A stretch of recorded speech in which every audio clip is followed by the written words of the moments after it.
So, if you must fight, then strike only at those combatants who attacked you. Do not attack women, children, the elderly, or those retreating in their places of worship.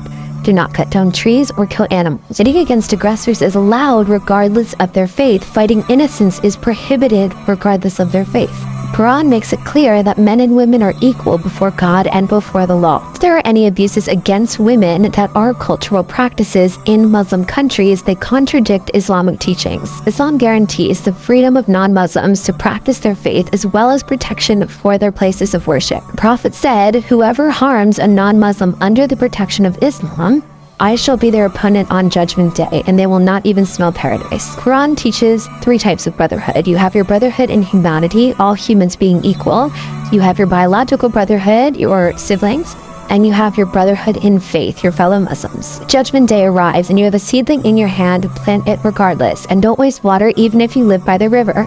The Prophet prohibited polluting water sources and promised a heavenly reward for planting trees to feed animals, birds, and humans.